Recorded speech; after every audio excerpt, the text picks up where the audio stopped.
today. So we have master business problems, extensions, and behind the scenes of a visit of a day. That's our topic for today. I hope you do enjoy it. We'll have a little bit of a welcome and an introduction. Then Aria will speak, followed by Sherza Beck, and then followed by Ojo. Just quickly, a little bit about myself, Director of Data Analytics Solutions and Corporate Reporting here at Freedom Mobile. Coming to you from the Freedom Mobile office here in Toronto today.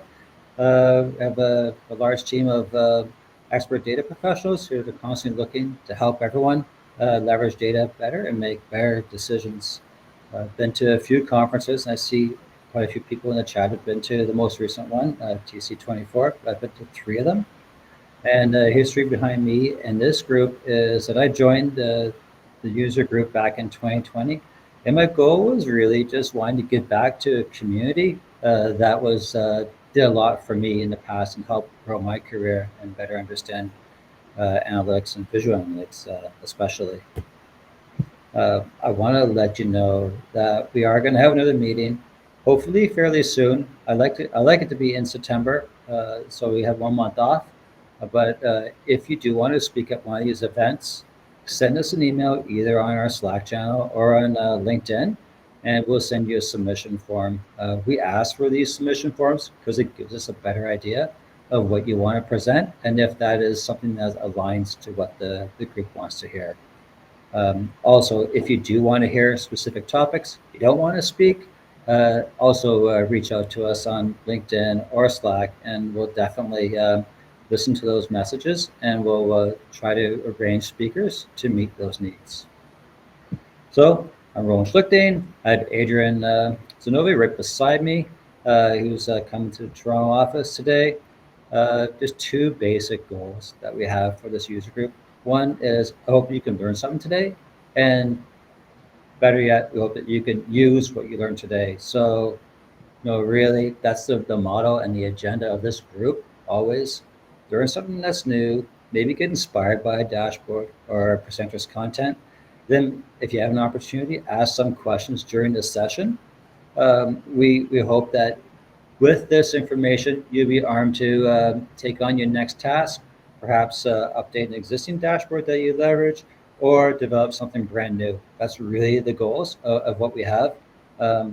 That's basically it. And I'll pass the floor over to Adrian. Adrian. Oh, let me switch on this one. So, because this is much closer to the microphone. So, hi guys, I'm Adrian. So, I'm a Tableau visionary and a Tableau ambassador. And I joined the Toronto Tableau User Group last year as a co-lead with Roland. And as you can see, we did a lot of things for the community. Thanks you for joining us as well, because I know it's summer, a lot of you guys are on vacations. And yeah, thank you for joining. Well, I think I'm not going to talk too much about me. So we have our tonight speakers. We have Ojo, Sherzelbeck, and Aria.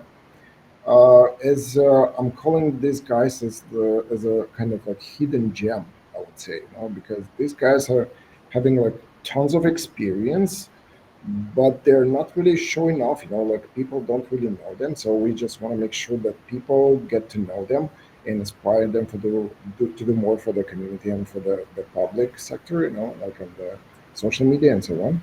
So without further ado, let's connect with, let's share the area. If you could just start the presentation. Yeah. Okay. Okay, so Aria, you are up. Maybe a small introduction about yourself, and then you can take the floor. Sure, absolutely. So yes, I've been I've been working in tech. I've been working as a data visualization specialist, as a BI data analyst, data visualization expert for almost 7 years. So yeah, and I think that I personally think that there are so many amazing things that I guess AI can help as in terms of like learning about different tools, and specifically in this presentation, I'll be sharing my perspective on how AI actually can help us to learn more about different industries and how to become better at, I guess, in visualizing data. Okay, I will. Okay, so you guys let me know if you are able to see my screen. Yeah, we can see your screen. It's good. Wonderful. Thank you.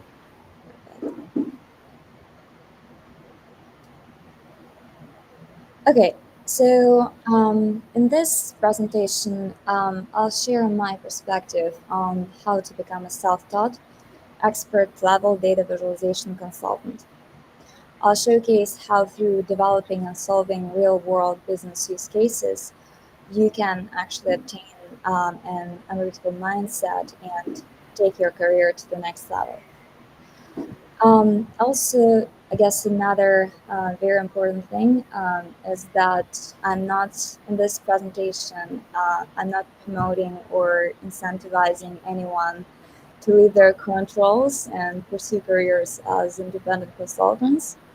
Actually, instead, I'm sharing my knowledge on how you can take things even in your current work to the next level by moving away from being just a data analyst to becoming a highly skilled consultant. And so for those who don't know, the difference between internal and external consultants is that technically like external consultants work on a project basis, right? And like usually for clients from diverse industries, while internal consultants work with technically internal stakeholders and across internal teams. So today we're going to, in this presentation, I'll cover three main parts. There are three main parts of this presentation. So the first, we're gonna talk about what to do when you feel stuck in your career, how to break through and take your career to the next level. And the final step is actually what steps you may need to take in order to get there. So let me ask you, have you always maybe had an interest or passion for data visualization? But maybe let's say over the years of tedious work, you just feel that you lost any interest in your work. So maybe you've done a lot of trainings in improving your visualization skills and imagine yourself creating this, but you ended up with this. Hashtag I love tables. And maybe you feel stuck in your career and you feel that there is no creative spark left for data visualization or desire to challenge yourself and improve your analytical skills, or there are not so many ways to express your potential in your current role. So probably you want to change things, but maybe you just don't know where to start. But what if you knew? What actually if I told you that you can take your career to the next level by becoming a self-taught data visualization consultant? So before we dive into that, I wanna, I guess, share my definition of what defines a good data viz expert. So first, of course, the ability to solve real-life business problems. The second point is, of course, you need to have very strong storytelling and problem-solving skills. And the last but not least point is that you also need to have experience in working with diverse data. But you might also wonder, do you have to spend years in learning about those industries? Do you have to go through another endless number of trainings or pass through thousands of certifications to prove your expertise? So in this presentation, I'll introduce you to how to elevate your data viz skills to the expert level by learning how to solve business showcases with the help of ChatGPT. So from my perspective, the core principles to develop of, I guess, once again, the core principles that define a consultant mindset is that your knowledge. Let me take a step back. The core principles to develop a consultant mindset is not, I guess, about spending years or like months learning about different industries. There are two most important things here. Is that the first, your knowledge should be sufficient to the point where you can step into your customer's shoes and understand what can be offered to them as a solution. And usually you also need to expand their vision on what can be built beyond the scope. And the second important thing is that it doesn't necessarily matter which industry your clients are from. The most important thing is that if you adopted the core principles, the methodology, like meaning the ability to gather requirements, ask the right questions, choose the right KPIs, like you obtain the BI mindset, you can confidently navigate meetings with any clients from any industry. So just to summarize, for a data viz expert, the ability to solve business problems is always at the core. And the difference between expertise and just knowing how to build Sankey diagrams with LOD expressions or visualizing superstore data set for is that you use those charts and graphs as a language to communicate analysis and insights that you come up with. So why business reports are at the core, why they're so important? Because first of all, they're most meaningful, though the hardest to build. And the business reports are always in the intersection between analytical, design, and technical skills. So you might wonder, what are those industries and what problems clients might be experiencing in different industries? So the questions or the problems might be that in retail, customers might need for sales forecasting, or in healthcare, it might be like, for example, treatment effectiveness. In education, it means student retention rate, so on and so forth. So the core principles here, I guess the last part of this presentation is that I'll introduce the methodology of building business reports in any data visualization tool. And like I said in the beginning, I'll introduce you how to leverage AI to learn about those industries, how, design those business case studies to show the solution in Power BI, Tableau, doesn't matter.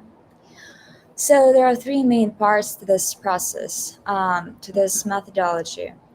The first is that we choose an industry. The second is, just to clarify, this is the first part, the learning part. So the second step is we learn about this industry from the perspective of data analysis. And the third point is that we need to understand what problems clients experience within this industry. The second part is obviously practice. We need to build like actual dashboards. And part two is actually a sort of like a role play. So based off the knowledge that you gathered about like an industry, imagine a problem that client might come to you with as you were a consultant. And as a consultant, you offer them a solution that you later on visualize. And part 3 is that once you solve, for example, 10 or 15 showcases and you created those dashboards, you need to learn how to market your skills. So part 1, learning about an industry. So imagine you want to build a business case solution dashboard for a client, let's say in e-commerce. So honestly, we can use Google or we can leverage ChatGPT to expedite the process of learning. So step 1 is that we choose an industry. And below this step, I will, so technically I shared those prompts that you can use in ChatGPT. So we chose an industry. The second, like I said, we learn about typical analytical challenges within the specific industry, meaning that we need to understand what are the most common analytical challenges faced by e-commerce companies. What are the current trends in the industry? What are the KPIs for this specific industry? What are their definitions? How would you use those metrics to solve analytical problems? So step 3 is we need to explore how those challenges can be tackled using data analysis. So part 2 is based off industry knowledge. Once again, we need to design the actual showcase. What do I mean by that? We envision a client scenario. We just created this imaginary scenario that has a specific business problem that this client might ask you to solve. So the next part is obviously we need to understand, we need to outline what are those business problems. So think about 5 or 10 business questions. Then define client's objectives, define KPIs. Think through how would you solve those, how would you help to achieve those objectives. So the next step is we need to think through what visuals will answer best those questions.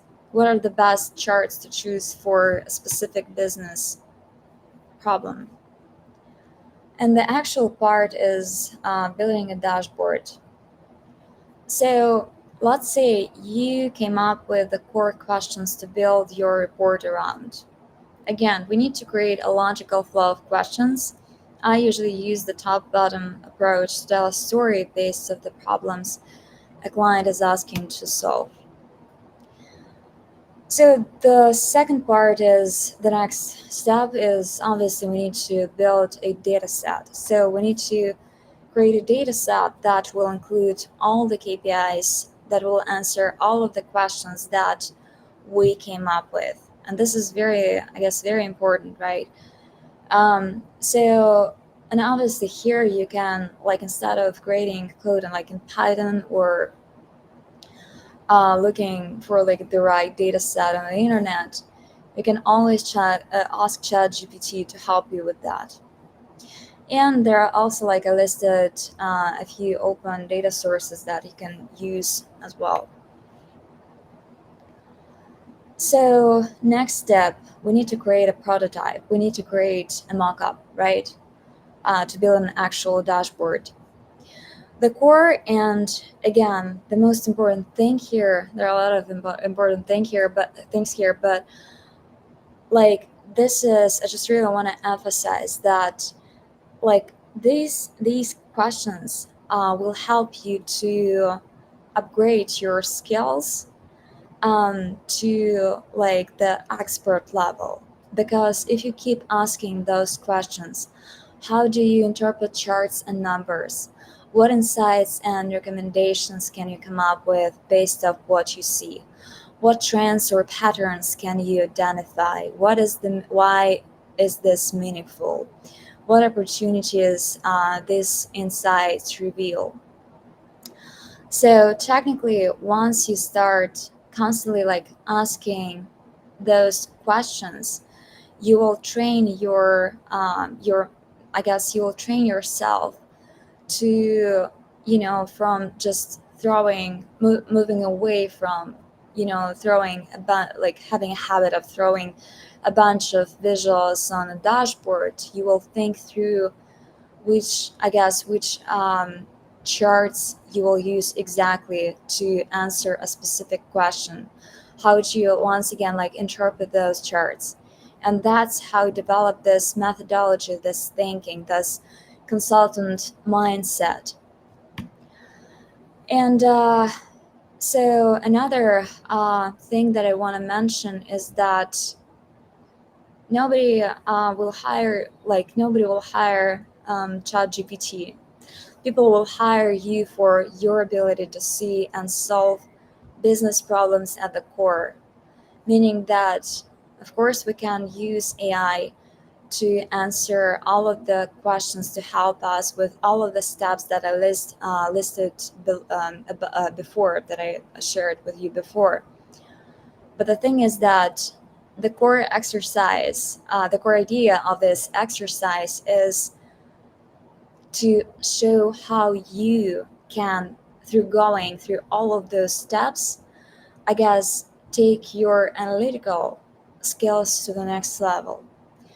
So just to summarize, we need to use AI wisely. It is not a replacement for your ability to think critically. So the idea of this exercise is to move away from this simple table to this solution, and the resolution is not very good here, so you can later on you just click on the link and I publish that on my Tableau Public. But technically, like on the right hand side, I put all of the insights and all of the things that I was able to identify in this simple. There are like not even so many measures and metrics in this data set. And the last part is that obviously you need to market yourself. So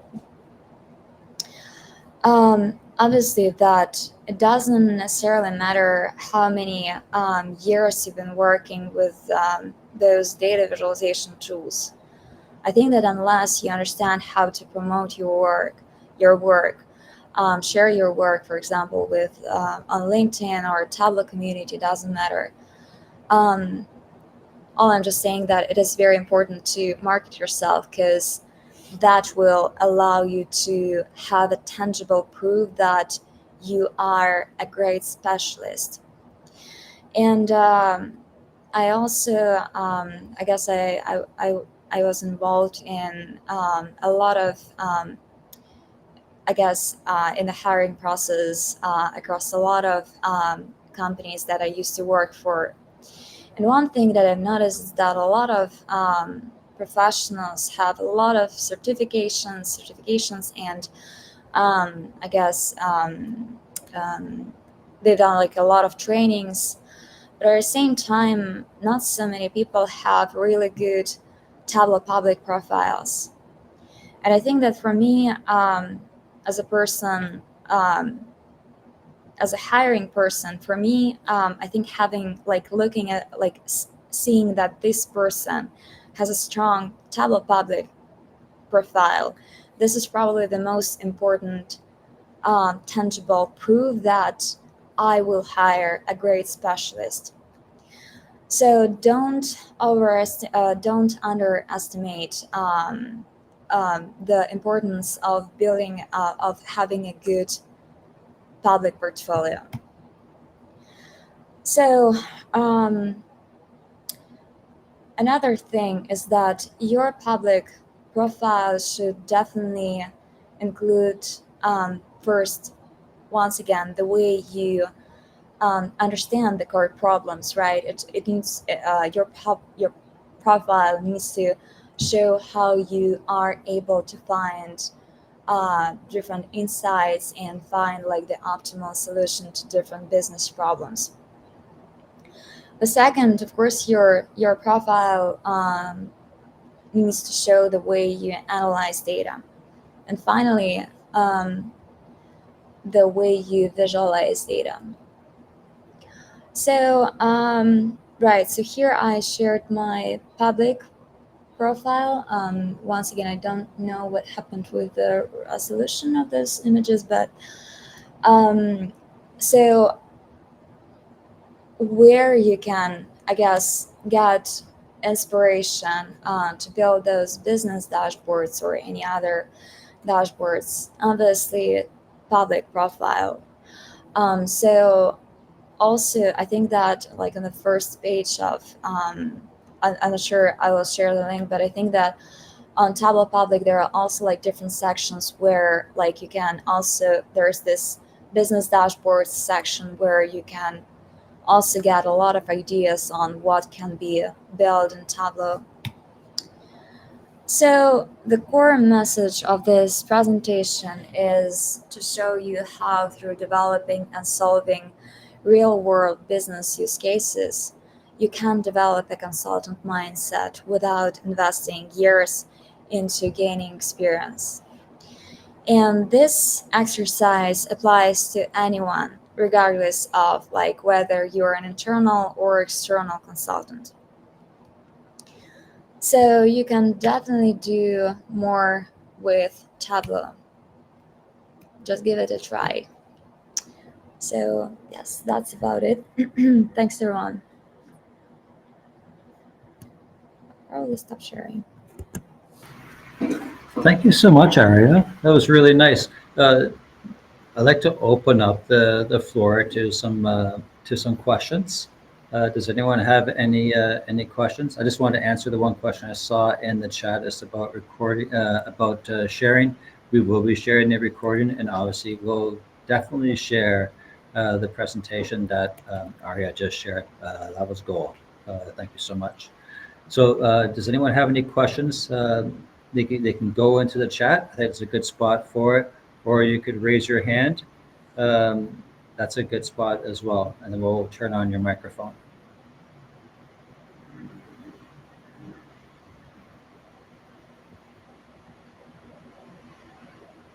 Give it a second and ask questions. Sometimes people are shy.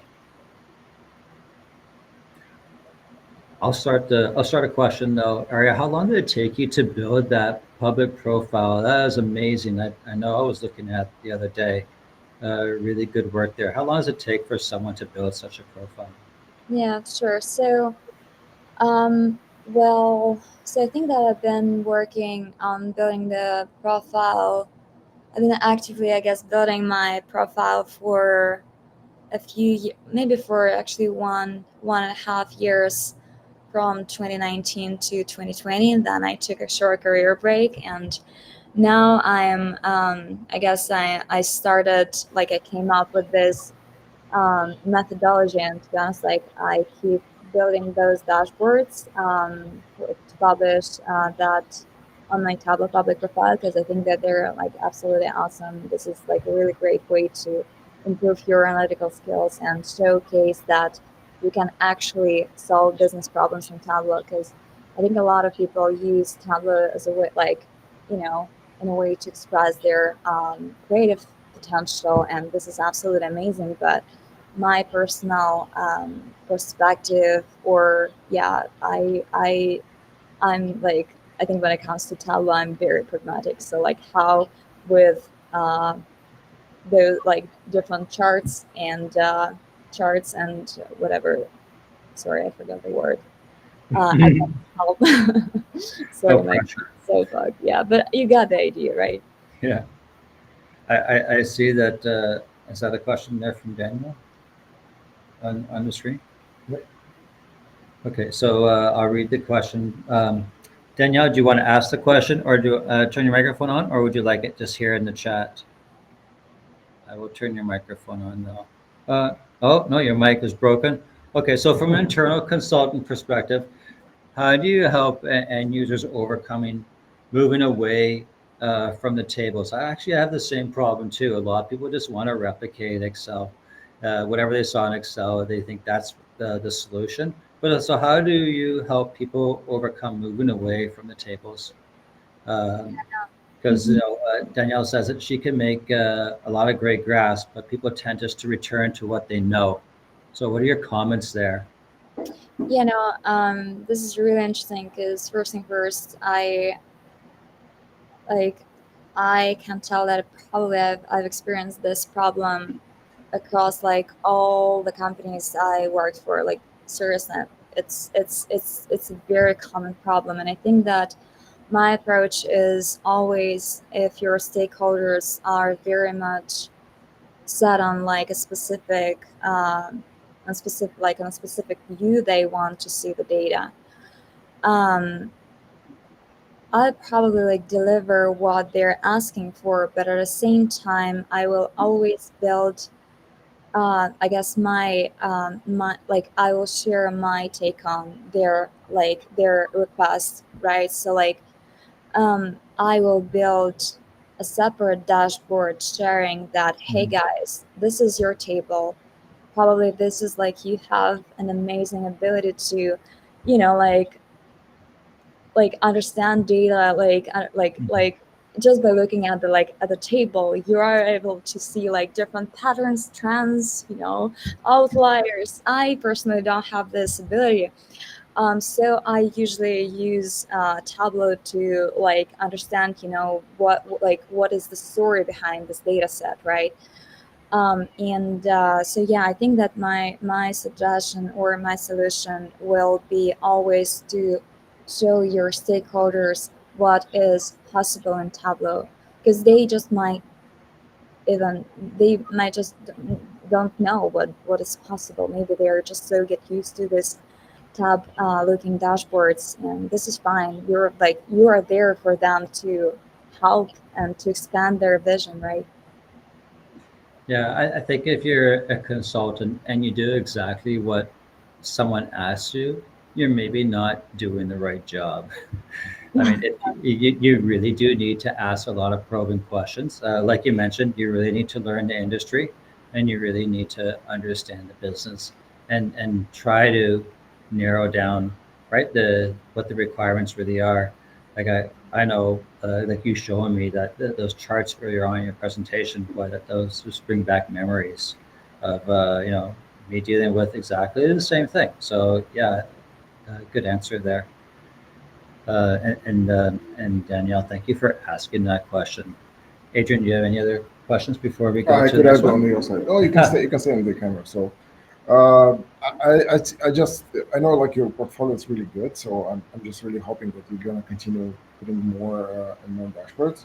And just like a quick introduction, a quick note, I mean, for everyone, because the nomination for the ambassadors is still open till tomorrow.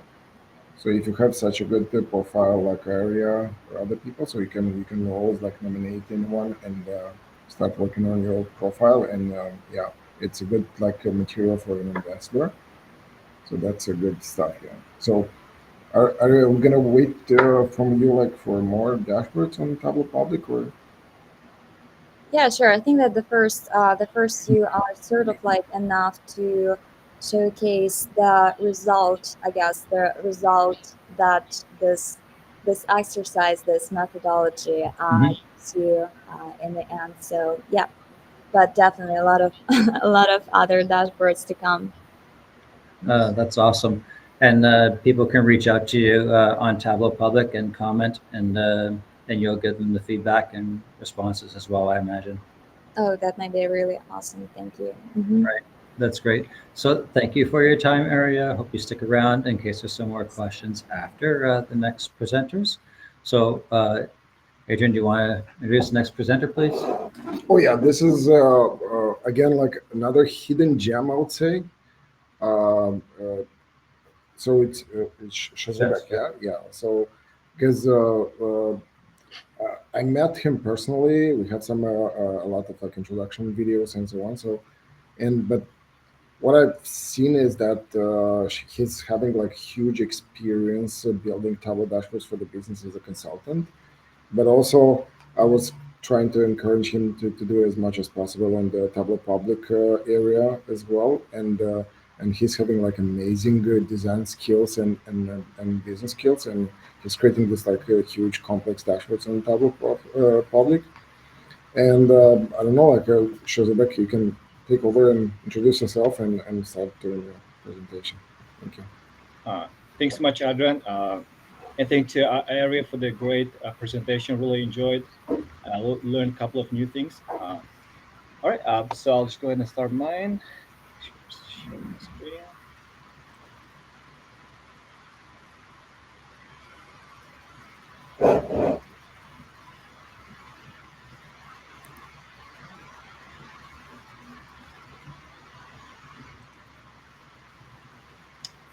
All right, so today I will be talking behind the scenes of one of behind the scenes of the Wizard of Day that I got a few feedbacks. I got a few requests to kind of show behind the scenes my thinking process, and I thought I will kind of talk about it a little bit more detail.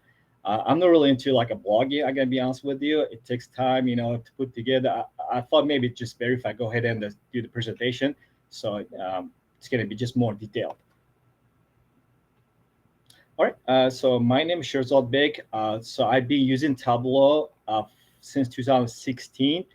So pretty much my journey started with my company started using the Tableau, and one of the things I started doing is going to the Tableau community forums where I started learning about the Tableau, the features, the tricks, the old calculation fields, and I'm so carried away with the Tableau to the point.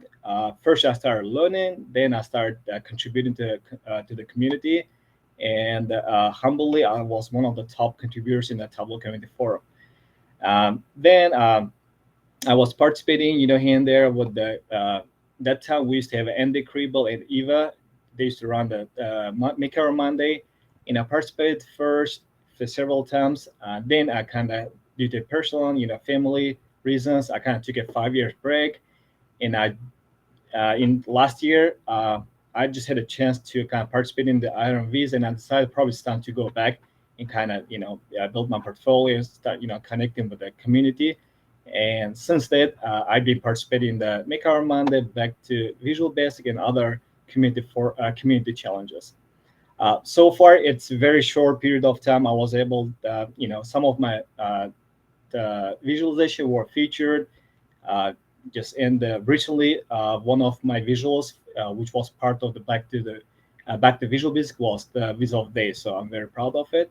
And additionally, to pay back to the community, I also do the mentorships and the Visual Review in the Top Med platform. So just a little bit quick information about me. So this is just a view of some of the visuals, and not the complete, just some of the latest one. And just to give an idea, what I've been working lately for the last few months. And this is the one I will be talking in details. And this is the one was part of Back to the Visual Basics, week 11. It's about the travel and tourism in develop index, which was recognized as a Wizard of the Day. All right, just a quick disclaimer. So some of the concepts I will be talking about, it might be strictly business. Some of them can be non-business related. So it can be both of them. So I'm just making sure that it's not specifically designed for any kind of the situation, just overall. And again, this is intended for a general audience, so it might not really meet the specific requirements. Again, the great about the visualization is all about the personal choices, and there's not a right or wrong answer. It's just your preferences. So that's why some of the things I talk about might not align with this. So just keep in mind. And again, I'm always open for improvements. And my agenda for the day will be, I will cover 6 different areas of my visualizations. And the first one, what I do right before I start digging into the visualization, the first I just explore the data and I summarize. So the great thing about the exploring the role there, just give a sense of what you will working with, and what will be max, mean values, the ranges, dimensions you will be working with, just to get the idea. And that's what I did with right before starting any visualization. Kind of, I look at the fields I have and I summarize them, what they look like, the fields, the values, top and max, just to give an idea what I'm dealing with. And another thing, so it's kind of interesting, the great about every data type, you can use a different type of chart. So it's kind of, again, like I said, the visualization is very personal choice. So for the same data source, for the same data type, you can use different charts. In my case, I have a location information, trend over time, distribution, and comparison fields. So I have a 4 different type of the fields I had. And when you're dealing with the location, of course, again, this is just to give a glimpse of the depend on the exact the field. You can use the bubble map. You can do the connection map, or you can use different kind of maps, again, depending on what you're trying to convey. And I end up using the very similar to a cartogram, but it's called a tile map. That's why I end up using it. And for the trend, and again, I can use the area chart, you can the BOM chart, the stream graph, and you can use the line chart. Again, this is again personal, so I end up choosing the line chart for the trend. And the distribution, again, like the data has a distribution field, and again, you can do this density plot, histogram, the strip plot. B-swarm is very popular these days, and I end up using both of the strip plot and the B-swarm to show the distribution. And the last one was a comparison. And for comparison, you have much more the charts you can play with it. And again, some of them are too fancy, and it's just my rule of thumb. If it gets too complicated, just avoid themselves with the simple and move up. And I end up using the classical bar chart to show the comparison. You can never get wrong with the bar chart. All right, so layout. This is a very important, and I'm sure most of them we follow them. So pretty much the layout helps you design the dashboards effectively, intuitively. And so what I did, so scientists, they did the research about how our eyes move. They found out that our eyes usually move in the F or Z pattern. So pretty much from left to right, down, left to right. So eventually in dashboard, it will look like this. From 1 to move forward, down, left to right, down, left to right. So this is the kind of pattern I will be using. Again, this is an effective way to help your users to see to understand the visuals easier. Just help them to make an effective design, and help them easily to find out the information. Okay, so usually what I did in my the visualization, I try to use the guidance. So it could be any kind of the science to help the users, because you cannot accept that everyone knows how to use it. Could be just this tech-savvy person, can be the person never dealt with the Tableau itself. So that's why just the rule of thumb, have a guidance to help the users how to navigate and how to use the features. For that reason, I use the small icons, I use the shapes, and I use the directional words like I click here, hover here. And for this purposes, as you can hear in the highlight in yellow, I use several the guidance icons here, like when you hover, you have extra information. So here, the highlight option here, I'm just saying hover over, click here, or you click here for information. As you can see, this kind of small things are gonna help the users with the navigation. And the labeling is another thing I did with the using dynamics labeling, the titles, subtitles helps the users kind of follow along with the selection, and it avoids the confusion. And I'll dig into what I mean. So here, when I click on the Canada, so all the dashboard, they changed to the Canada. Here, the Canada's rank among the high income economy, the Canada's historical ranking. So again, when you have like a labeling, especially dynamic, helps like users to follow along with the selection. So it's gonna be less confusion. And here, there's another one. When I click the Morocco, it's changing the title, the subtitle to the Morocco.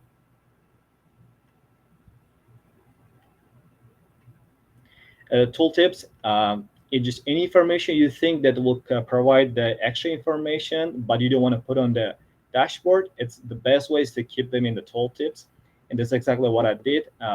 Again, when you hover the Canada here, it just gives you a small information about the index in 2024, global ranking, and what looks like a distribution. Remember, we talked about the distribution.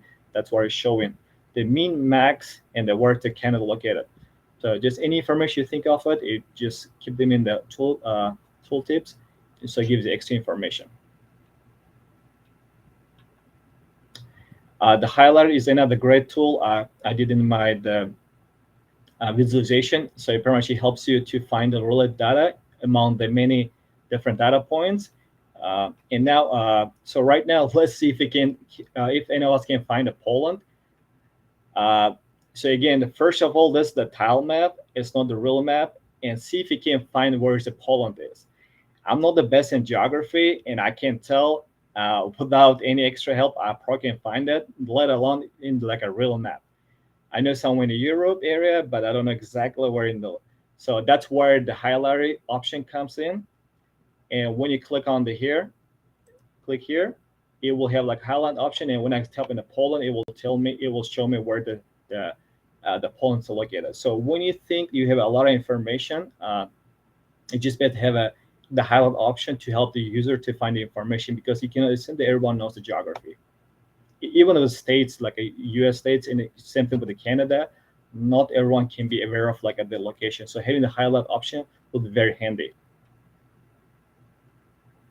All right, annotations is something I use in this dashboard. So use the annotations to highlight the important point, the stories you're trying to tell, but make sure you use them sparingly. Don't overload your dashboards. In my dashboard, what I did, I used the annotation for the largest improvement. I use it for the largest decline. And I also highlight the #1 global rank. And that's why it looks like I kind of highlight this. The US maintained the #1 global ranking, and Uzbekistan achieved the highest improvement between the 2019-24, and Morocco had the largest decline. So again, just to give like a heads up for the reader, viewer, give a heads up what's going on, to give like the gem of this visualization, kind of storytelling part of it. But again, at the same time, let them decide, for them to explore further. But again, the annotation is very handy to give us the like a main storytelling, the points, and again, use them sparingly. Don't overload your dashboard with many annotations. Okay, and now I'll be talking about the colors, and the part of this challenge, back to the visuals, back to the visual basics, was the color, the use of color. So I'm gonna spend a little more on this section. So usually the colors has like a certain meanings. The colors usually associated with a certain events or the feelings. And let's take the like a traffic light, and we know the red means there's something negative, something error, it can be warning, just to give it.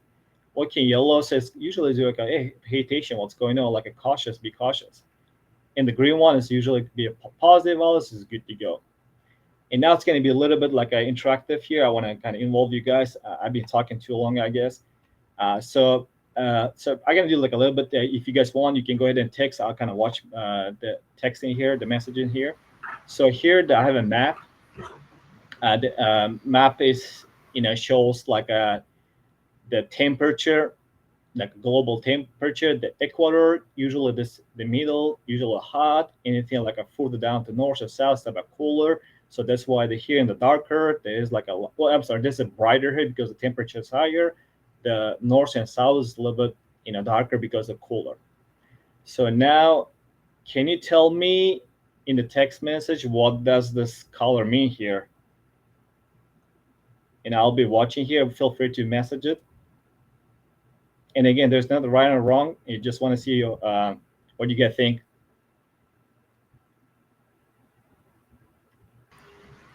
Don't be shy. Don't be shy. Yep, there's no right or wrong answer, you know.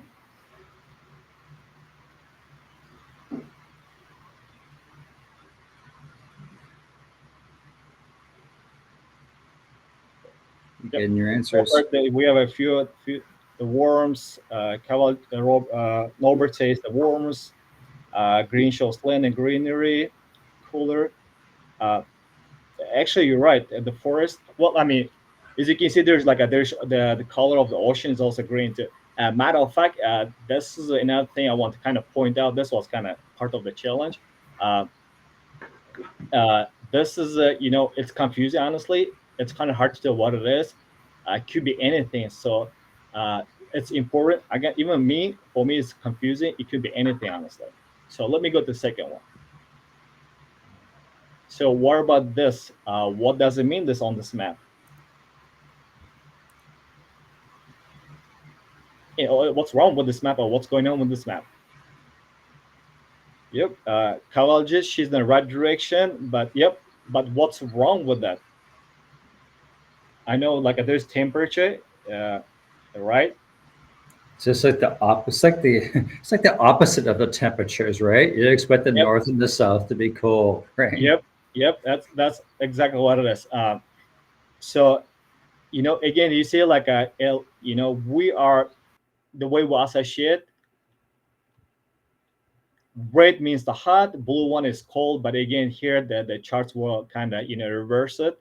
So here the middle one usually be hot. Anything north or south can be cold because being like a north or south pole.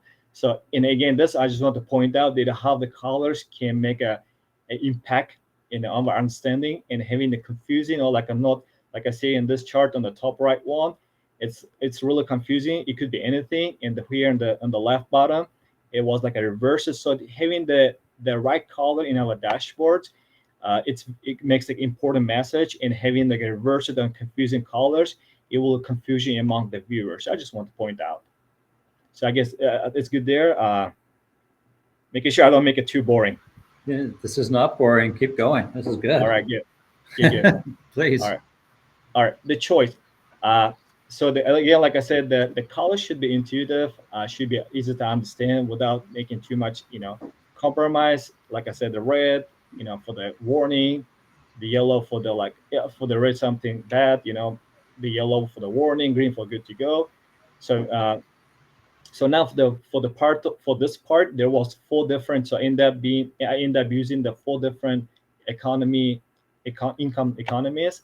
I use 4 different differentiating colors, and I use for the low dark pink or the bright pink, just to show like urgency of it. Usually something dark takes elevation. The kind of lighter pink, I just want to show like a transition, kind of softness. We're making improvement.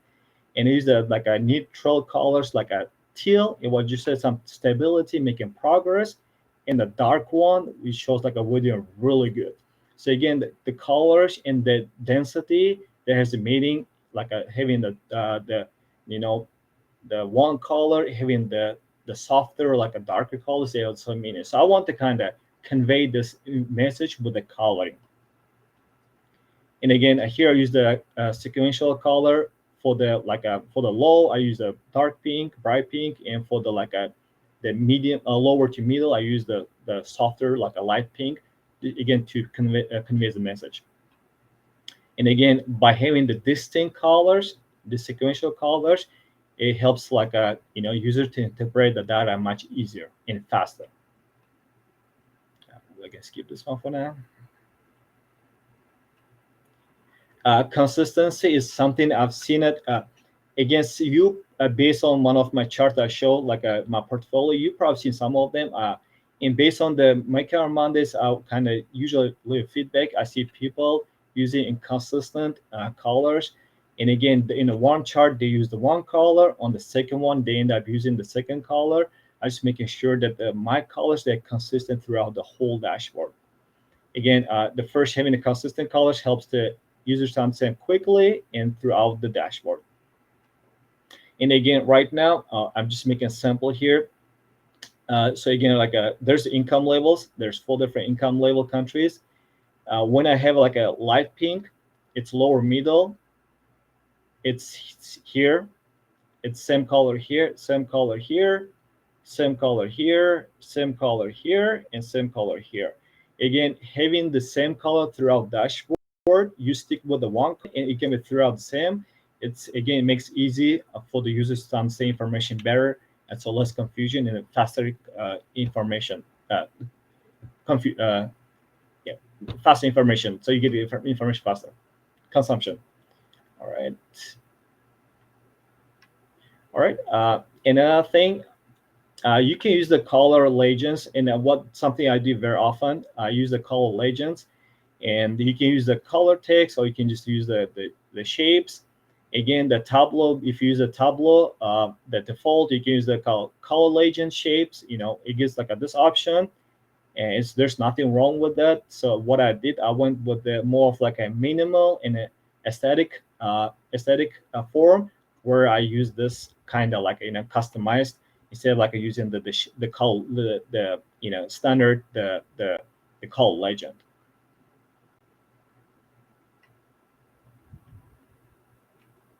Limit the colors. It's again something. There's a science behind it, and there's like a very deep. There's so many information out there, but again, I just want to limit what I did with my chart. So again, that having too many colors will make the dashboard messy. It's not readable, not useful. It just too much is too much. So right now, if I have done the by default, so again, remember this is the Canada's is already the Canada's selected. So if I leave alone everything here, so it will color for all economies. Well, I mean, it makes sense. Everything at the bottom is like a low income. Everything at the top is like a high income. So it makes sense there. But the only problem, I cannot see what's going on here. And I don't know if you can see what's going on here. Let me know. But definitely it's too much things going on. So the best practice is, if there's usually, well, I mean, there's no rules, but usually if there's more than five dimensions, I prefer to color one of them, and the rest to kind of highlight in different color, like like gray out, and to keep the one, so there's focus on one. And that's exactly what I did. So I highlight the Canada, and everything not selected, I keep as a gray. But again, there's one problem there. What do you think? What's the problem with this one, guys? Anything suggestion here? Just very quick chat. Anything wrong here? Can it be anything further down? Can be improved here?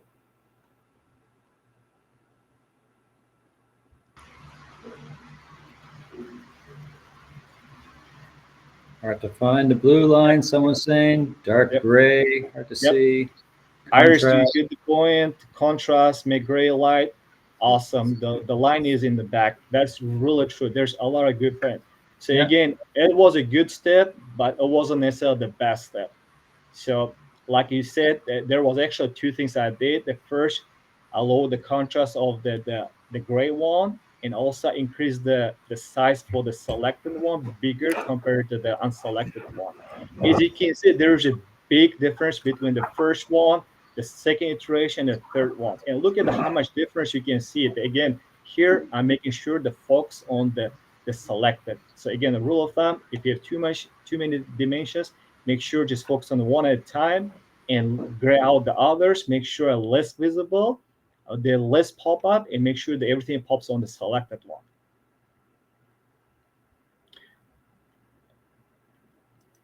All right, I think so. I want to make sure I'm done everything in 20 minutes. So that's what I had. This was a very quick, behind the scenes, my thinking process, what I did. Again, it's not very, detailed, but there's most time spent on it. But just like wrap her up, just the overall glance of what I did, my thinking process, and hopefully you find that something useful. Again, learn today, use tomorrow. Hopefully find some of the techniques I use very useful. feel free to reach out on LinkedIn and follow me on the Tableau portfolio. So I'm open for question. Yeah, so let people start putting their questions in the chat right now. But I'll start. Maybe I'll start off. Or Adrian, do you want to start off? You're the great visualizer. What do you think? What would you like to ask or No, I get think feedback on? this is amazing presentation. I think like the only thing that I'm seeing, like you're using this like kind of like nice narrow like kind of like white font. So what is this about it? Like where do you taking this one? Because that's the thing like everyone's asking maybe. Which white one, Adrian? Even in the presentation and on the dashboards you're using as well. Even like right now you have this thank you. Whether is this like a specific? Oh yeah. So yeah, interesting again, remember font? like let me go back to here.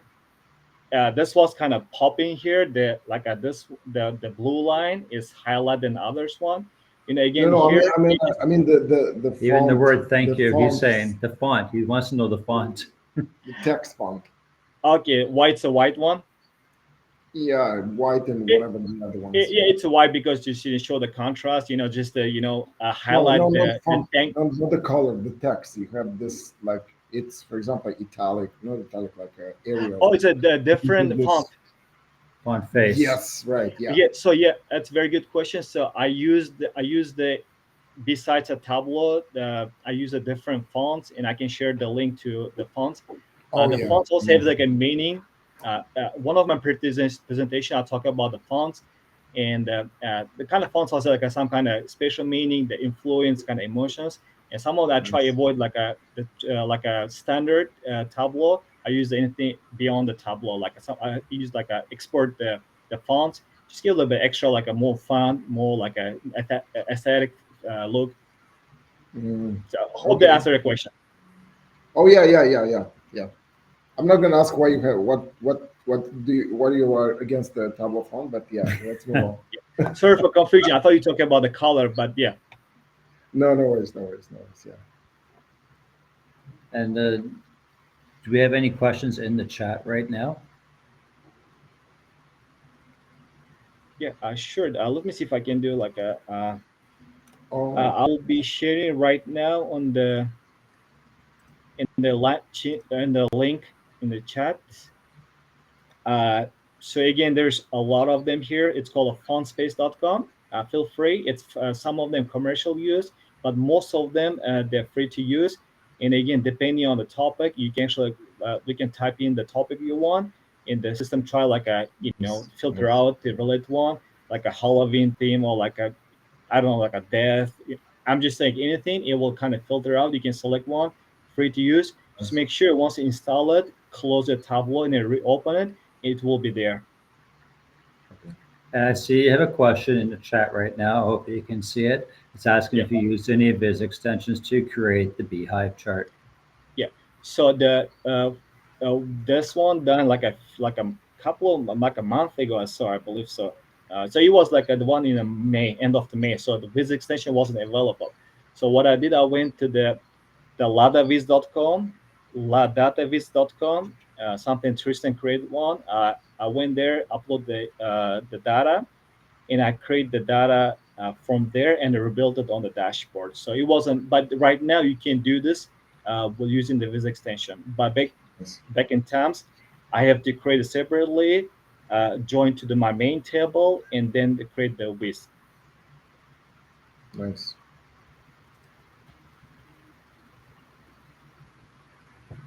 Right.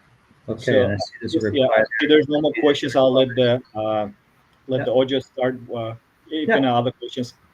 Thank you. So we'll leave a little bit of time at the very end if anyone has any extra questions they want to ask. All right, and thank you. now with the next step, we'll go to Ojo. Ojo, welcome aboard and thank you for coming again and joining the Tableau group. Wondering if you'd like to just quickly introduce yourself and get right into the excitement. Thank you so much. Thank you. I'm really grateful for the team to give me an opportunity to share the work. Thank you, everyone who is still sticking around. I see 30 odd participants in the chat. I promise I'll make it as interesting as I can. So what do I want to talk about today? I want to talk about the extensions. I want to talk about something that was there, the what if extensions, the Sankeys. I want to talk about image map filter. I want to talk about the Ladata Viz extension that you heard people speak about, the radar charts, the network, the B swarm, all the fun stuff. All of this comes with the new version of Tableau 2024.2, the latest one. And if you don't have that, no sweat, because you could go in here to your Tableau Public. The first thing would be obviously to create a profile for yourself. I believe everyone has created a profile. And then you could create web authoring or simply create a viz. This is absolutely free. Back in the days when the dinosaurs used to go around, you had to buy a license. But with the recent release, they have given so many capabilities. So why don't I get into the weed of things? But before I do, why do you want to talk to me? I've been doing Tableau for a while, and I was lucky enough to be co-leading the Tableau Toronto User Group for a while. I got to meet amazing people and share my work, grow the community. Recently, I got a chance to mentor at the Data Visualization Society. I love to learn by doing. I've been hands-on for more than 10, 12 years in Tableau space. I'm heart-led, and I have more than 20 years of consulting behind of me. I have a 7-year-old little one. He is curious, and he's probably the youngest data fan in the family. When I'm not doing Tableau or playing with the little one, I enjoy cooking and photography, travel, and things like that.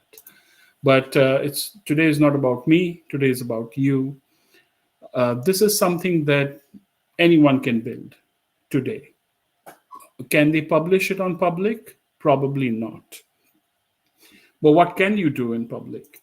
If you have an instance of Tableau Public, then all you need to do is, there are a few. Let me show you the capabilities on Tableau Public. So create a viz, connect to data source. That's step one.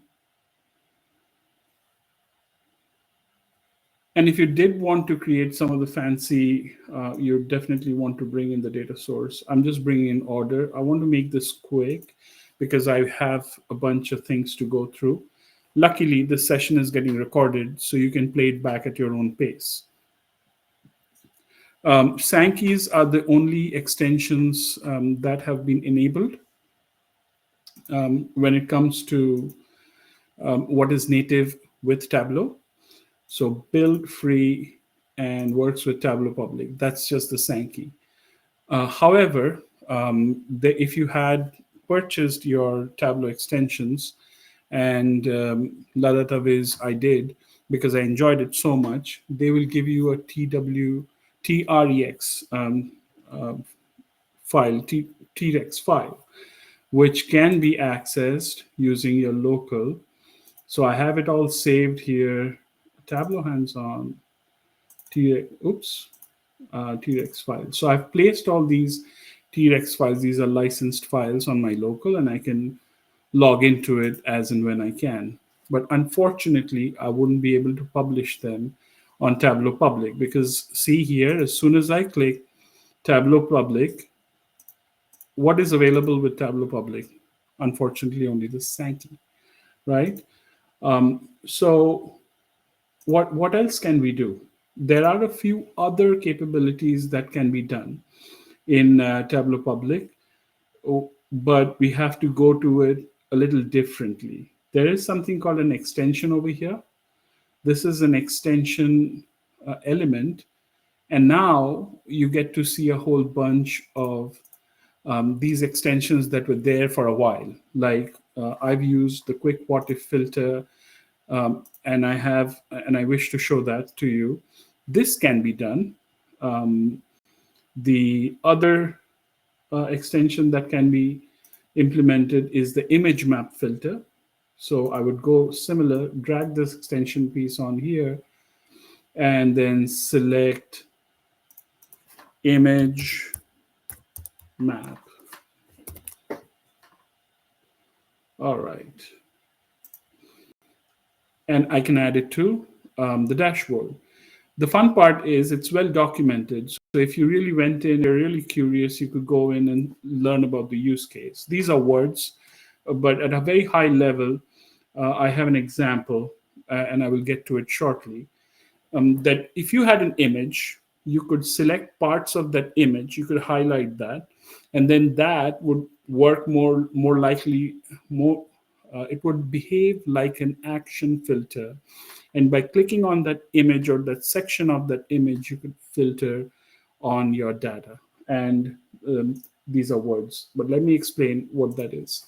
This is an example. On the top of my sheet is the image map. I have built the same thing. The portion, the three charts on the bottom, do not use that extension, but they look very similar. It took me more effort to build something like this, where if I click on a technology icon, I'm using shapes here. And I have saved those shapes in my Tableau file. If it's too technical, hit me up later and I can explain this in detail. But essentially, this can be done without using the image map filter. But the job is that much more easier. So why do we have extensions today? Can we not build a Sankey without using extensions? Yes, we can build. Can we build a bee swarm chart without using extensions? 100%, we can do that. But these extensions are here to make our job easy. What used to take me an hour, probably Adrian 15 minutes, can be done in a matter of a few clicks when you use extension, right? So that's the idea. So when I use an image map filter extension, it's easier to drill into it. When I click on furniture, I just get to see the furniture. When I click on technology, I get to see the technology. And if I were wanting to build this and time is flying by, all I had to do is design, use my Superstore data source, go to my categories. These are the three categories. That's a subcategory, and say I needed the sales, right? Where is sales? Right. Threw that in. Bam. This is one of the charts. And now I use a dashboard, throw that in here, use my extension, the image map extension. Come on. Yeah.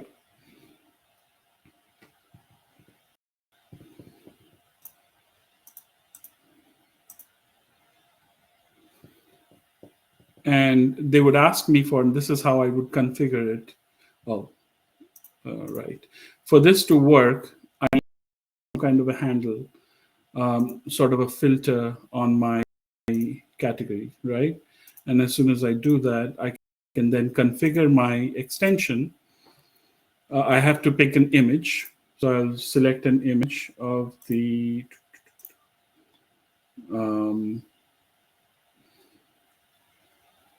Tableau hands-on, custom icons, and this image, I have it pre-saved, and I want to action it on the filter category and on the sheet which I just created, and that's all about it. And click OK. Now, the next thing that's left to do is highlight this image and map it with, and I know this is technology, okay?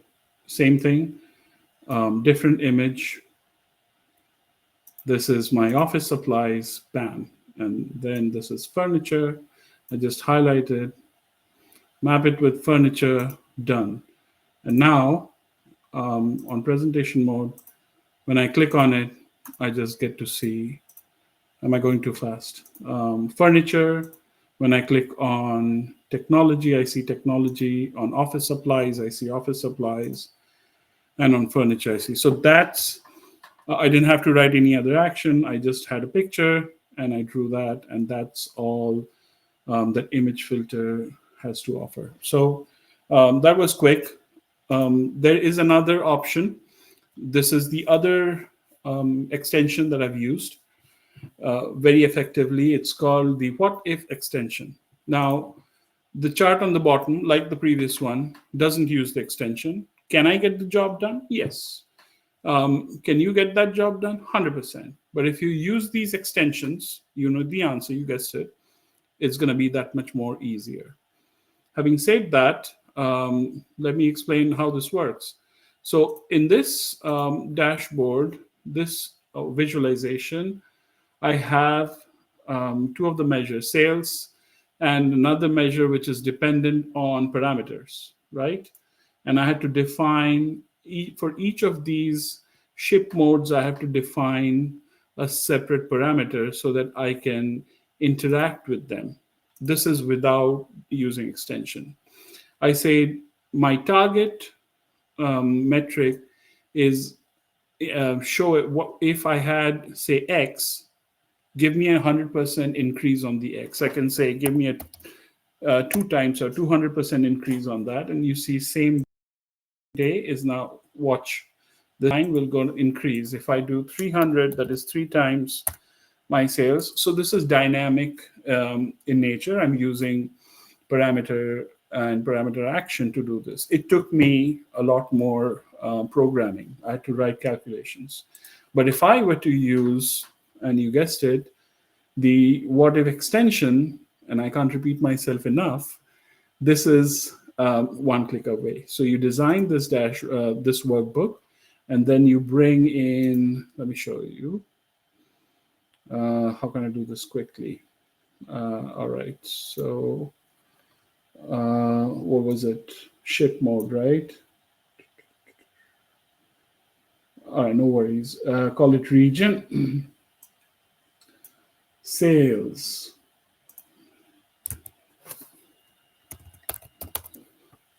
I think this is going to take a while for me to even get that going. I'm under time pressure. So You still got some time. okay. Okay, get it right. Okay. I'm sure people want to see the demo. I really love live demos. Awesome. Thank you. All right. Man after my own heart. All right. Okay, so I drag the extension. Let me get this. Central sales, and then what if sales, right? This is not looking right.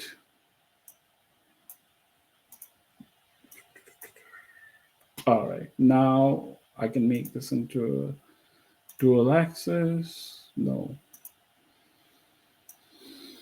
Okay, show me.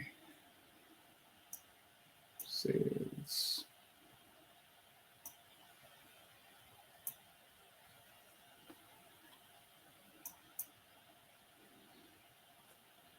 Measure values, okay. Measure values will go here. Measure names will go here, and I can filter none. Sales. Okay, I think I got it right. And now,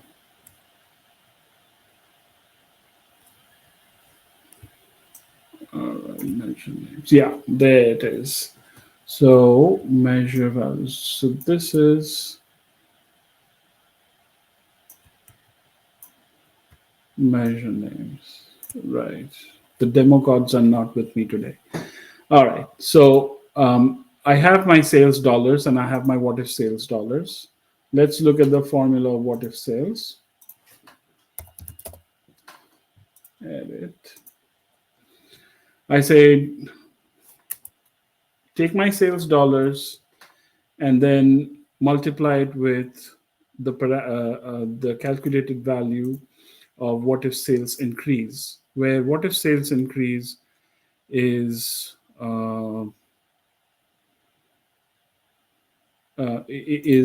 dependent on, I don't know whether I'm doing it right or not. Okay, and then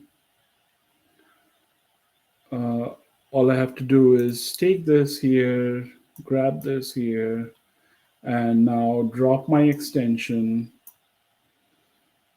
And now I want to add the Come on.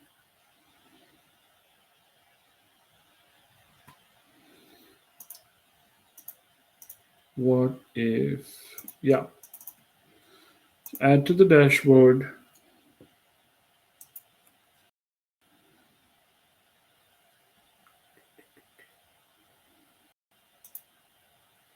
Configure. All right. Ship mode increase, my source dashboard, and select a field region. And show it on the dashboard and save settings. Let's see what happens. Okay.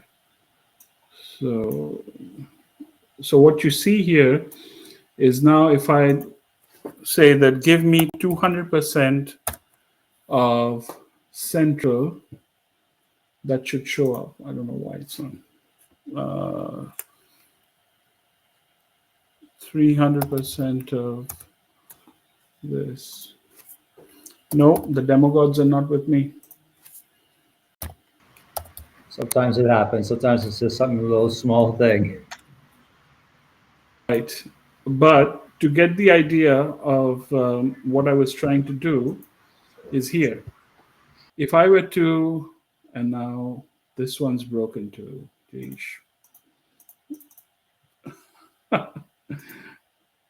No fret.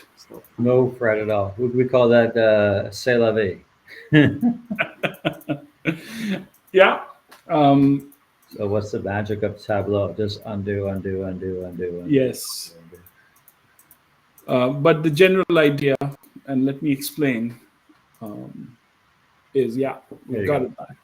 So here, the orange is my metric from the data source, and the what if sales is a calculated field that is hooked onto this parameter, sort of a replacement, which is which we didn't have to program. All we have to do is use the what if extension, and then we can say, if my target is 3 times my previous month's sale, then what is it? And that's the what if scenario. And you can build this rather quickly. Sorry about it. I wanted to build it out and show you, but fret not, there is more stuff that I can go through. There is the Sankey, which is, let's use the Superstore. Take the Sankey extension. All you have to do is add extension. Bam. It'll take you to automatic. Wait. Add extension. It's not working. Brand new screen. Oh boy.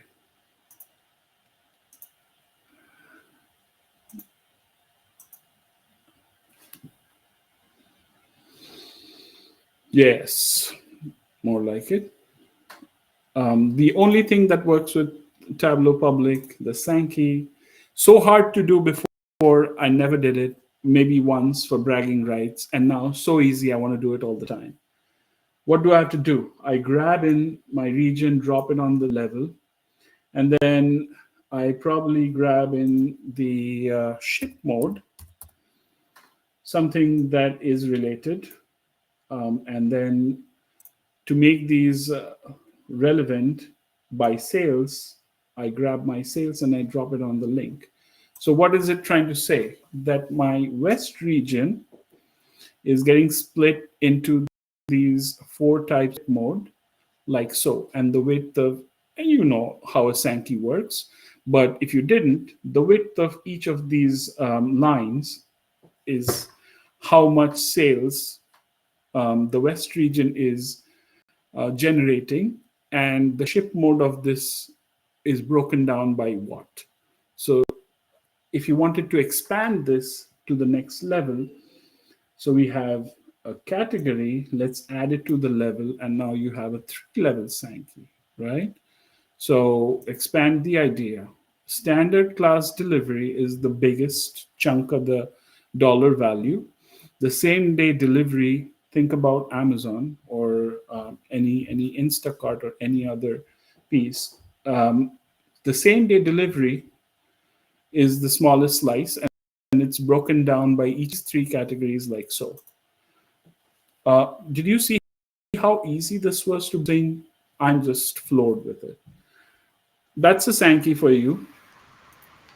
And then let's look at a radar chart. So what I did is I paid for the subscription and I downloaded the T-Rex files. And if you didn't have it, no fret, you could still use it, but there's this annoying, where is that? I want to show you how it looks like when I'm using my public. So let me cancel this out. If I didn't purchase the extension, how would it look like, right? And then if you did, then you could save the T-Rex files on your local. So go in here, on a new sheet, add an extension. And then let's filter out the Teletubbies. Okay. Radar. Open. We do have an active question. I think it's been asked a couple of times. Is do extensions work with Tableau Server? They do. So I They have have to be loaded to Tableau Server or be allowed? yes. So this is an instance where I've gone in and I've added the extension here. So if you were the site admin or the server admin, you'd have to enable this white, add this to enable this extension. That's step one. And I've read the literature and I've listened to enough presentations where I'm convinced that it is safe to use. They're not making a copy of your data. They're just doing it on the fly. They're using D3 and programming to design it. So there is no security or safety. Is that the question? Yeah, you've answered the questions. Thank you. Thank you. So on public, the unfortunate thing is these extensions are not supported yet. Who knows? Maybe in the next release it would be.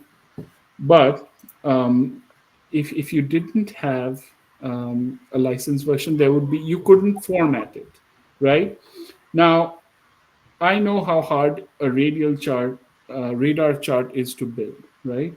I definitely know B-Swarm chart is also effort. But here, what I love most about it, that on this splash screen, they have given as to how quickly we can design it. So if I just read this, in the details, add the subcategory. Okay, let me do that. And then on the size, let me add quantity. Just following instructions here. And then on the category goes onto the color, right? Mm-hmm. So, bam.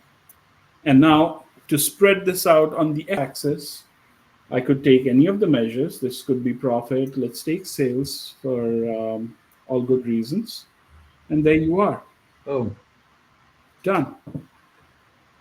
And if you wanted to make it really busy, there you are.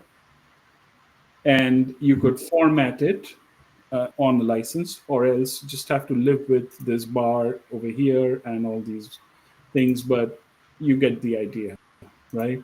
I can turn the labels now and make it cleaner. I can make my colors something fancy. Data 24, long live conference colors, things like that, right? Network. Let me iterate through this quickly. Same thing. There is a helpful text here. And then going back to B-Swarm, you don't have to do what it's told. It's just an example.